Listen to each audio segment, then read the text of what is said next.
Okay, so we are going to pick up on slides that we left off last class, and we're talking about the internal features of the brain. We're going to also talk about some subcortical features and the outer portion that make up the meninges. But first, let's start out with talking about the gray matter versus the white matter.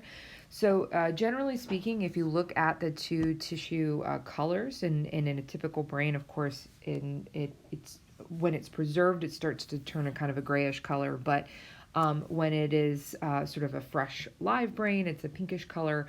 But you can actually see in different images, for example, if you change the way that you're viewing tissue density, you can actually see that there are two separate colors here. So if you look at the outer portion of the cortex, this outer tissue looks gray in nature. You can actually see the line of it here. And that is because it's made up of cell bodies. And so this is where you have all of the dendrites and the cell bodies make up this particular type of tissue, and everything that's extending from here are all the axons. And so that whitish color is white because it's made up of that fatty myelin. And so here you can kind of think of a cell body here, if I'd like to think of it this way, and then all of the axons that are coming down here. We'll talk about cortical levels and layering and all that, and you're going to kind of see how the cell bodies make up the gray matter, and then how the portions of the cortex then change in tissue type to those axons. But thinking about, gray versus white matter, we have cell bodies versus the myelinated axon, which looks white because fat looks white. And of course, the cortex isn't the entire brain. This is just the outer portion of the brain. All of the in sort of internal features are called subcortical features because they are below or hidden by the outer cortex of the brain. And here is just another way to kind of visualize the gray matter. Here you can see it sort of outlined. This portion here, this would be the cell bodies, and then of course the white matter here are all the axon connections. So we can kind of visualize all the cell bodies here, and then them connecting through that way. Another thing that we had talked about too is that and this is just related to the myelinated axons, that we've sort of talked about the differences between the central nervous system and peripheral nervous system. When we have large bundles of axons in the central nervous system, we call those tracts. And then we have large bundles of axons in the peripheral nervous system. We refer to those nerves. Just kind of reminding you some of the terminology as we go. And then here, of course, you can see some of the subcortical nuclei. And again, another sort of staining technique where you can visualize the white matter as a different color than here, for example, just staining with different types of chemicals. A different formula. Here we can see outside of the brain is the different layers that protect the brain. So in this case, and there's another picture that's on your slide that that I've updated this, and you can kind of see it in a more realistic sort of form. If you look at these particular layers, so we have the skull, the outer portion right here, and this is hard. It's made of bone, and it's to allow for, think of it like a helmet to protect the brain from injury. We also have different layers of tissue underneath the skull. So we have the dura mater. Also, you might hear it called dura mater or dura mater. It's actually a translation that means hard mother. This mater is mother. And you might say, well, why was it translated to mother? And it turns out that it's probably something that was lost in translation. It's one of those things that it really wasn't intended to be mother, but that's just what we roll with. And so we've kind of stuck with that. And this is a really fibrous layer of tissue. Think of it kind of like paper mache. And this is something that it can rip, but it is pretty tough. The arachnoid layer is underneath the dura mater, and this is arachnoid. It's comes from the word spider.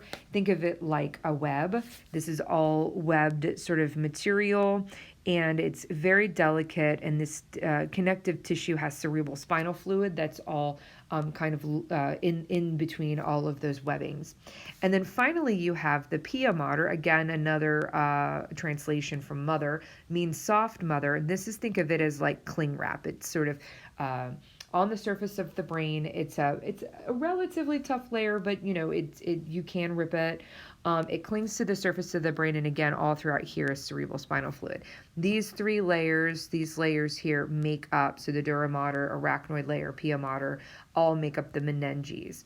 And these are what helps protect the brain. Here we have some other features about the cerebrospinal fluid and how that flows throughout the brain.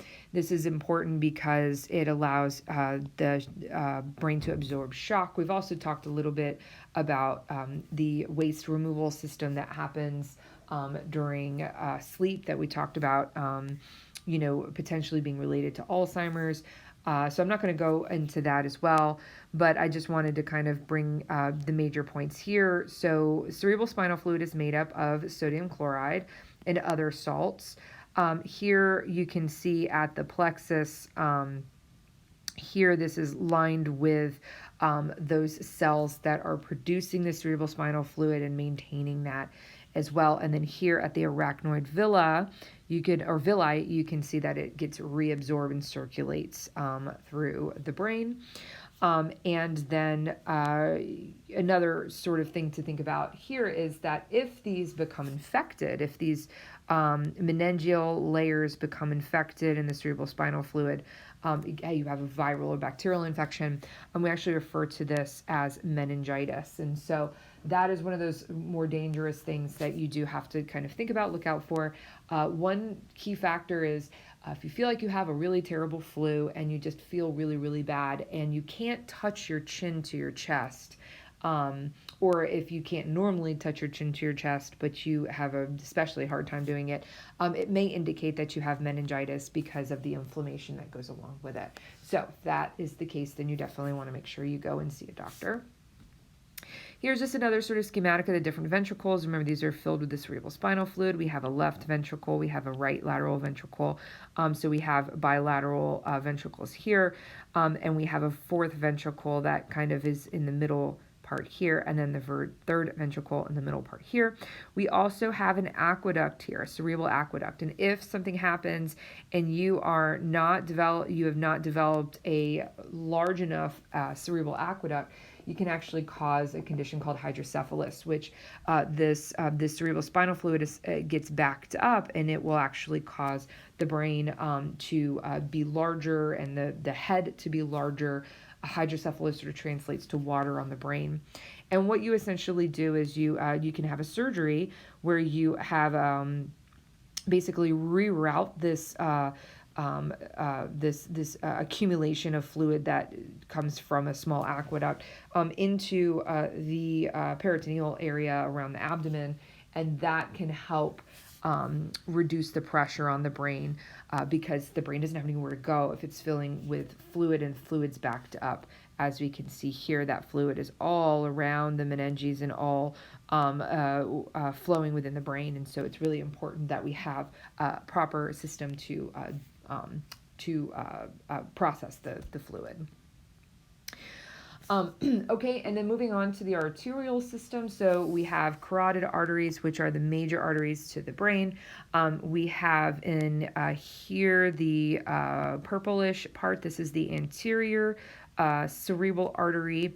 We have the middle cerebral artery area here in this kind of pinkish color, and you can see it here as well, and here, and then the posterior cerebral artery.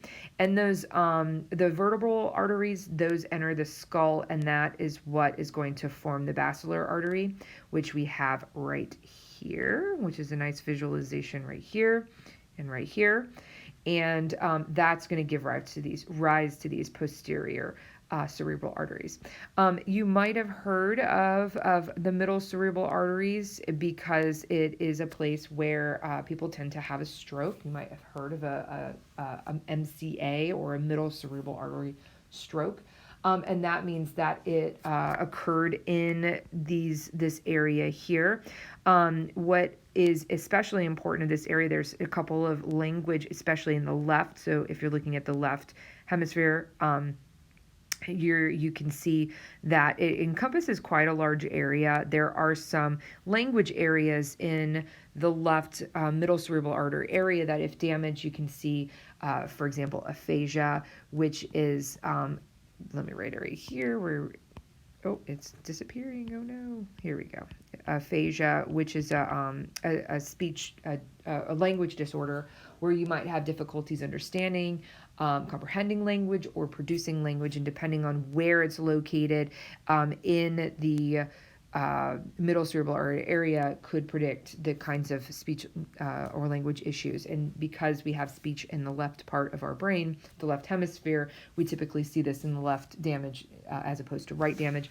Also, if you have motor damage, you can also see that is a result of stroke as well. So what is stroke, right? So stroke is caused by a rupture or a blockage of a blood vessel. You need blood to your brain at all times because we use all parts of our brain all the time. And if you don't have blood flow, then it can't get energy and oxygen and glucose and will die. So you need to make sure that you do have blood flow to the brain. And a stroke can be ischemic or hemorrhagic, depending on the type of stroke. So it could be, if it's hemorrhagic, then it's sort of bleeding into the brain. Those are much more difficult to control rather than a blockage. And if you can get somebody to the doctor really quickly after a stroke, their prognosis is much better because you can give medications. Physicians can give medications to basically bust clots and things like that. And then here you can see where everything kind of converges into the circle of Willis, and that is that structure that's formed by those major cerebral arteries.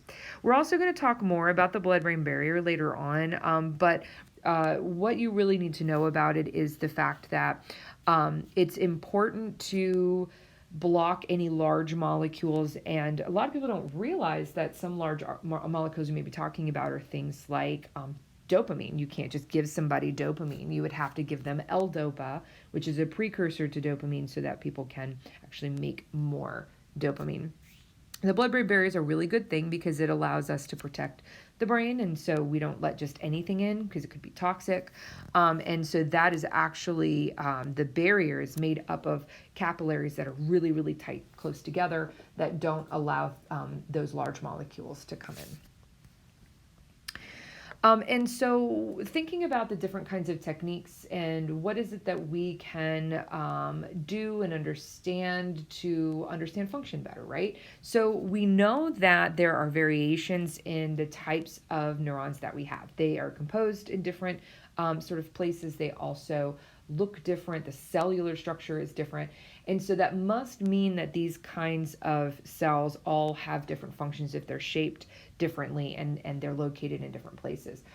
We also know that when we can correlate structural parts of the structures of the brain and function and disorder. So if we say, okay, person has brain damage in this area, they used to be able to do this particular thing or ability, but now that they've had damage to the area, now they aren't able to do that anymore. Therefore, that part of the brain must have something to do with either connection to that ability or is where that ability is housed. So being able to see what people can and can't do before and after injury, as well as being able to take people and look at their brains and seeing where injury exists, and then trying to then understand what parts of the brain overlap, what injuries overlap, can predict the kinds of abilities or deficits a person might have. And then when it comes to actually being able to, on animals, do different kinds of surgeries, you can actually correlate this by causing an injury, and we'll talk about that here in a minute. So in humans, we're going to look at what a person could do before an injury, and then what can they could do after, and then compare people with injuries together and say, what do we have related here? Whereas in animals, we can actually lesion or alter the brain. And we'll talk about that in a minute. And then we can also take people who, and non-invasively actually measure activity during different functional tasks. And we'll talk about different techniques that we have to do that. And so, starting out with understanding that there are different types of cells in different areas, and we can actually see that in the layers of cortex. So one important thing that you need to realize and know is that there are 6 layers to the cortex. And during development, we'll talk about this later, we actually build our layers from the inside out. So we build them up, starting with layer 6 all the way to layer 1. But if you look at the different densities, there's different densities and cell types. This is looking at the motor cortex from here and the sensory motor cortex from here. As you can see, even compared to these two portions of the cortex, the cell types and density are different. And that tells us that each layer must be, important and responsible and have these different kinds of cell types, a lot of pyramidal cells, for example, and different axonal lengths, different extensions. Some of them have really, small bodies and small extensions, and some of them have much longer extensions. So that, differences in appearance must be related to function, because each layer is made of different types of cells and different amounts and densities of those cells.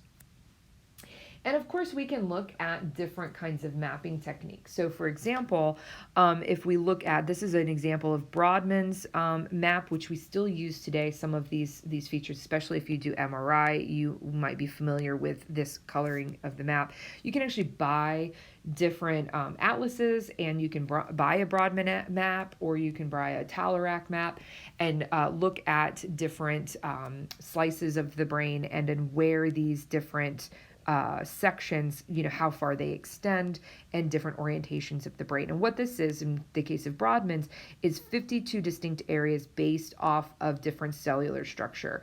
And so you can kind of see that this is likely because, so 8 is different from 6, which is different from 9.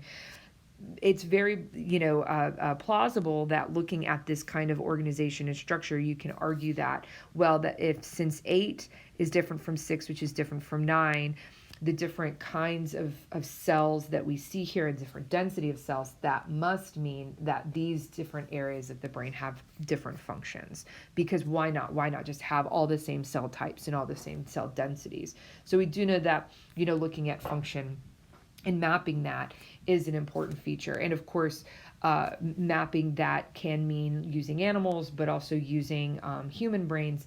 And there have been a bit of a dark history there looking at mental health patients, especially in the 40s and 50s and 60s, and doing surgeries and mapping function to different areas of the brain. So, just kind of keeping that in mind. Another thing too is we can actually take a person who has a particular condition, and then once that person is deceased, we can then take their brain, and then we can slice into it and then stain it with different kinds of stains. And that is something that began, in the beginning of the 20th century, sectioning out the brain and understanding what different structures looked like and what, was typical across different kinds of brains.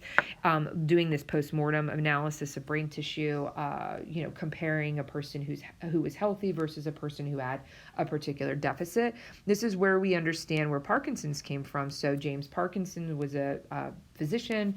He had a patient who had some movement disorders. The patient would have difficulty initiating movement, and what is now what we know as Parkinson's disease. So it's a movement disorder. They had tremors. They would kind of shake uncontrollably. And when Dr. Parkinson actually looked at a typical brain and sectioned out the substantia nigra, looked at and saw that there were these sort of discolorations in the substantia nigra. Now we know that this discoloration is because these particular neurons produce dopamine. And so because of of how dopamine looks in terms of tissue, the cells that produce dopamine, they are discolored. And so in a healthy brain, you're going to expect to see these areas discolored in the substantia nigra, but in the brain of his particular patient, they did not have the same level of discoloration. And so now we know that the dopaminergic neurons in the substantia nigra are actually degenerated, so they are dying. And Parkinson's is a neurodegenerative condition, meaning it gets worse, and over time these cells continue to weaken and die. And so now we know, okay, well, then we need to look at the substantia nigra for this particular condition. And now we can use neuroimaging instead of, having to rely on somebody dying and then us doing an analysis post-mortem. We can actually visualize that on the imaging, like MRI imaging, for example, which we'll talk about here in just a minute. So what kind of techniques can we actually look at the brain? So here we have an example of an angiogram. So an angiogram is, you could do it on the heart, you can do it in the for the brain, you can do it, on different parts of the body. But basically it's an X-ray, and you put a dye in the bloodstream, and then you can visualize the cerebral blood vessel. So if you think that there might be a problem, might be a blockage or an aneurysm or a ballooning of the blood vessel, then the angiogram would be a really good way to visualize this. So what I want you to know from these techniques is just generally what you can and can't do. So if you're interested in the blood vessels, then angiogram is the way to go. This is something that can catch something like a problem with the structure of the blood vessels. If you're trying to see a generalized picture of the brain, so here you can see that this is abnormal right here, right? So that's not supposed to be there. This is an example of a CT scan, or a computerized axial tomography CAT scan, CT scan. And this is, again, it's an X-ray looking at tissue density. And so you can do this with or without contrast, meaning that you can actually put a dye into the bloodstream and visualize to tissue at different levels. This is a really good image. These are good images. They're cheaper to do than other imaging, but some downsides is that, one, it uses X-rays, so it can be cumulative and can be problematic if you have too many X-rays. And it's a good visual picture. It's good, but there are better techniques. It is cheaper than some of the other techniques like MRI, but it is a good image. How does it work? Well, you have an X-ray tube here, and then as the person moves through this kind of circular open part, it takes slices, pictures, each picture individually of the brain, and then sort of stacks them together, right? And so this is the process of tomography, so imaging by sections or slices. And so again, this is a really good technique. It's if you want to get a real quick, fast image of the brain. And again, it's a good imaging technique, but it's not the best way to visualize the brain. Magnetic resonance imaging, or MRI, this is where you're going to get those really high resolution images. This is a really great technique to use if you are really needing to see the brain in super detail. And again, you can do this with or without contrast. And how this works, there's a lot of physics that go behind this, and I'm just going to very briefly explain it because you don't need to be a physicist. You just need to understand the general idea. The person lays on a bed, and then they are they're moved in to the tube here, and this is a very confining tube. So if you have claustrophobia, meaning you don't like tight spaces, this can be very upsetting because you are basically looking at this portion right here. Another thing that we typically do is add a cage over the head so that we can get a better view. Sometimes you can put a little mirror on this, and so the mirror is actually reflective of a stand that's back here, and it might have a picture or a video, something or anything, just so that person's not having to stare right in front of them. And so this is something that can give us a much better image of the brain. What happens is these magnets will spin very, very quickly. It's very, very loud, and it basically will throw off so all of your protons are, kind of doing their own thing. They're moving in their own order. They are random. Every one of your protons based on tissue density are moving at a different rate, okay? And that's the key point to the MRI, is that it basically throws out this radio pulse, okay, this radio frequency pulse, and makes everybody align together. And we don't want the alignment. That's not what we're measuring. What we're measuring is after everybody aligns to the same position, after that, okay, we want them to go back to normal. And it's this point where they go back to normal that we're measuring, because all the tissue densities do it at the same rate per density. So your white matter is going to all go back to normal at the same rate. Your gray matter is going to go back at the same rate. Your cerebrospinal fluid is going to go back at the same rate. And so because the different tissue types go back to normal at different rates, we can actually differentiate between those different tissue types. So we can say, okay, we're interested in gray matter, white matter, cerebrospinal fluid. And so it takes these pictures, these is tomography, so it's taking these slices at the horizontal orientation. So it's slicing the brain in a horizontal way. Coronal, so it's slicing it this particular way, so we can take a slice out there. And then sagittal, so it's taking a side view of the brain as well. So being able to have a slice this way, have a slice this way, and then have the sagittal slice allows for 3 different orientations. And so because it's taking these tiny little 3 millimeter pictures at the horizontal slice, the coronal slice, and the sagittal slice, it puts thousands of these images together into one image. And that is going to then give us a full 3D picture of the brain, and we can actually move through and visualize at any point. If we wanted to look at this point here, we have a sagittal slice, a coronal slice, and a horizontal slice, and we can see and then move through the brain to see that. So it's a great high resolution image. If you're worried about somebody having a tumor or having an injury or having something to do with their tissue density problems or cerebrospinal fluid, this is the way that you want to go. This is the technique that you're going to use. It is more expensive than a CT scan. It's more expensive than an X-ray. You can MRI any part of your body, right? But this is definitely the technique that you'd want to use for a high resolution image. It's also a huge magnet. These are $1 million machines with millions of dollars of maintenance. They're gigantic magnets, so they are going to attract any magnetic metal. So you can actually have non-magnetic metal that's not going to attract. This right here looks like a giant bed that got sucked into the magnet, and basically this magnet's done. It's toast. So one, it's huge. It's incredibly dangerous because obviously if somebody's in there, then they are going to get severely injured or even killed.